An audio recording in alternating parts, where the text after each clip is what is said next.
नमस्कार मित्रांनो, मी तुमचा ओंकार पुन्हा एकदा स्वागत करतो या आपल्या नवीन सिरीजच्या एपिसोड 3 मध्ये. जसं तुम्हाला नवीन सिरीजचं नाव माहितीच आहे, हिस्ट्री ऑफ भांडूपचे गणेशोत्सव मंडळs. आज आपण भेट द्यायला आलो आहोत मराठा मित्र मंडळ यांना. तर आपण या मंडळाची स्थापना व त्याचा इतिहास जाणून घेऊया मंडळाचा कार्यकाळ. तर मग आपल्या मंडळाची यावर्षीची थीम काय होती आणि ही कोणी ठरवली वगैरे हे थोडक्यात सांगाल का? तर यावर्षीची आम्ही कृष्ण अशी थीम डिसाईड केलेली. तर लास्ट टाईमला आम्ही श्रीरामाची थीम ठेवलेली. या टाईमला गोष्टी म्हणजे प्रत्येकाचं एक डिसिजन होतं की काहीतरी युनिक करायचं. तर युनिक म्हणून आम्ही या टायमिंगला बोललो आपण कृष्णाची थीम करूया करून असं विचार केला. सगळ्या म्हणजे जेवढे पण पदाधिकारी म्हणा किंवा जे मंडळाचे जेवढे पण कार्यकर्ते त्यांनी सगळ्यांना जे आवडेल प्रत्येकाने आपापलं जे ओपिनियन आहे ते दिलं. मग त्यामुळे आम्ही डिसाईड केलं की यावर्षी कृष्णाची थीम करायची. आगमन होतं. तो अख्ख्या भांडूप मधला सर्वात असा मोठा आगमन मानला जातो. तर ह्या बाप्पाला आगमनादिवशी मानलं जातं, भांडूपच्या आगमनादिवशी. तर हे नाव कसं पडलं आणि कोणी पाडलं ते जरा सांगाल का? पूर्वी आपण गणपती रात्री जायचो आणि पहाटे सकाळी लवकर घेऊन यायचो. त्यामुळे लोकांना देखील समजायचं नाही गणपती आलाय किंवा काय अशा प्रकारचं आगमन पहिलं व्हायचं नाही. 2011 साली मंडळाच्या सगळ्या पदाधिकाऱ्यांनी निर्णय घेतला, की आपण सकाळी गणपती आणायचा आणि संध्याकाळी त्याचं वाजत-गाजत आपल्या इथे मिरवणुकीत स्वागत करायचं. ज्या पद्धतीने विसर्जन करतो त्याच्यापेक्षा आगमन देखील त्याचं त्याच वाजत-गाजत पद्धतीने करायचं. 2011 सालापासून मग आपण सकाळी गणपती आणायला सुरुवात केली आणि त्यानंतर आपण आगमन चालू केलं. आणि त्या आगमनाला खूप म्हणजे खूप चांगला प्रतिसाद भेटला. भांडूपमधून देखील किंवा बाहेरून देखील ईशान्य मुंबईतील भरपूर चांगला प्रतिसाद भेटला. आणि त्याची जी लोकं येत होती, त्यांनीच हे नाव दिलेलं आहे भांडूपचं आगमनादिवस आणि त्याच्या हिशोबाने आपण आता पुढे तेच नाव कंटिन्यू करतोय भांडूपचं आगमनादिवस. आणि तुम्ही बघत असाल एकदम शिस्तबद्ध आगमन सोहळा असतो. भांडूपमधील एक खूप मोठा आगमन सोहळा असतो. हो. तर आपल्या मंडळाची पर्यावरणपूरक गणेशोत्सवाबाबत मंडळाची भूमिका काय असते? 2020 साली लॉकडाऊन झाला.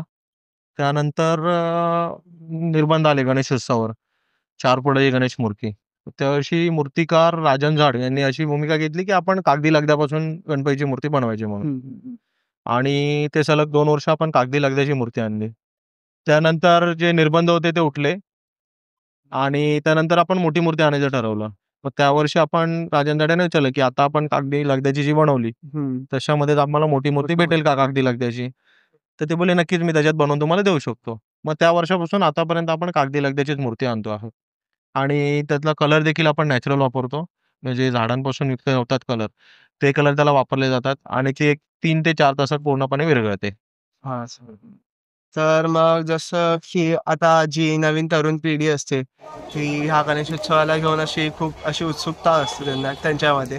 तर मग जो आपला गणेशोत्सवाचा जो कार्यक्रम असतो तो आपण असं 1.5-2 महिन्या आधीच आपला सुरू होतो. जसं की मंडपाचं काम वगैरे किंवा बाप्पाचं आगमन वगैरे. तर बाप्पाचं आगमन झाल्यानंतर जे अजून काही कामं असतात मंडपात वगैरे, तर ते करायलाही जी जी आपली नवीन तरुण पिढी जी असते ती उत्सुकता असते. तर त्यांचा सहभाग कसा असतो आणि त्यांना मंडळातर्फे कसं हे केलं जातं?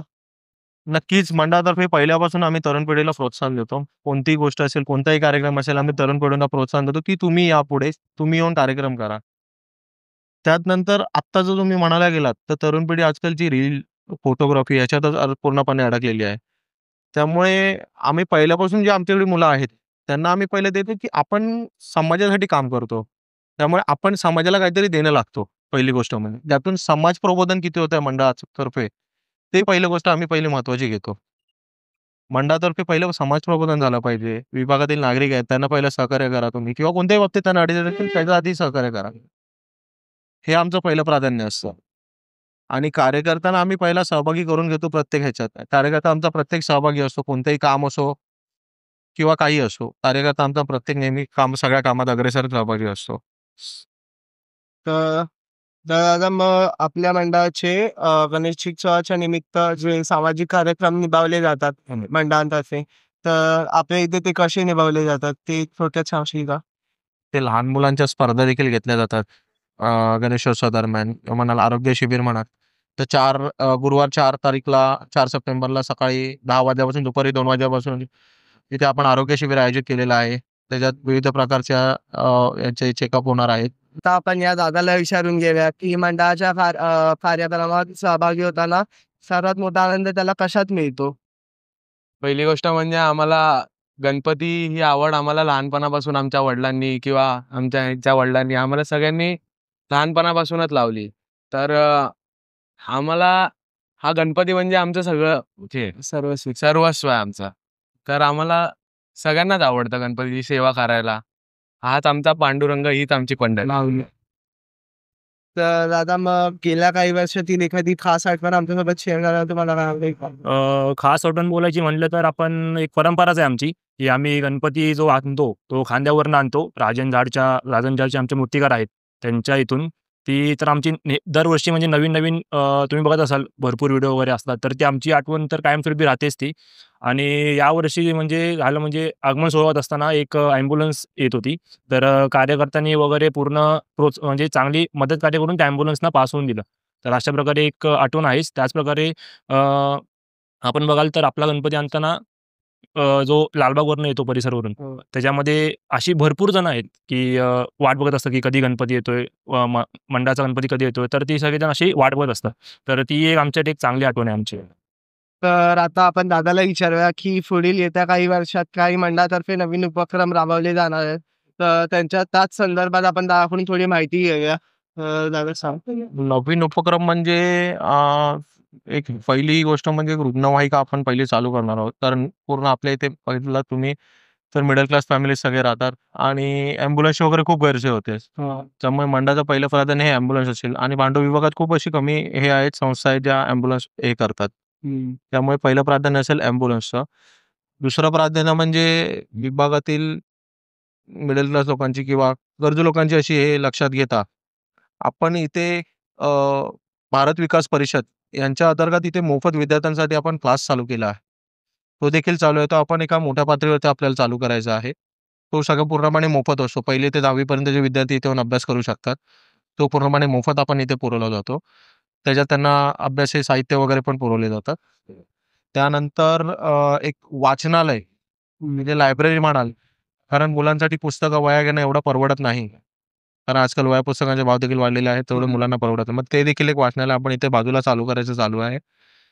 आणि एक दुसरं म्हणजे मंडळाचं एक मोठं स्वप्न आहे, की विभागातून IAS, IPS ऑफिसर आपले बनावे. त्याकडचे जे स्पर्धा परीक्षांचे जे क्लास वर्ग असतात, ते आपण एक चालू करायचं भविष्यातला आपला एक उपक्रम आहे. असं प्लॅनिंग तुमची काय सुरू झाली आहे का, की 50व्या वर्ष आम्हाला असा साजरा करायचा आहे, एवढं थाटामाटात वगैरे? किंवा असं काहीतरी नवीन असं भांडुपकरांना दाखवायचं आहे, की जे आतापर्यंत कधी भांडुपच्या इतिहासात झालं नाही, हे तुम्हाला नवीन काही दाखवायचं आहे का? नक्कीच मंडळाचा प्रयत्न आहे आणि मंडळाच्या नावेला साजेशीर असं 50 वर्ष नक्कीच असेल. जे भांडुपकरांनी अजूनपर्यंत कधी बघितलं नसेल तसं 50 वर्ष मराठा मित्रांतर्फे साजरं केलं जाईल. अच्छा. तर मग धन्यवाद दादा. आम्हाला आनंद झाला आपल्याशी भेट देऊन. खूप तर धन्यवाद. धन्यवाद पूर्ण आपल्या भांडूप ऑफिशियल या टीमकडून. असंच आम्ही भेटत राहू. नक्की. तर बोला गणपती बाप्पा मोरया. महाराजाच्या बाप्पाचा विजय असो.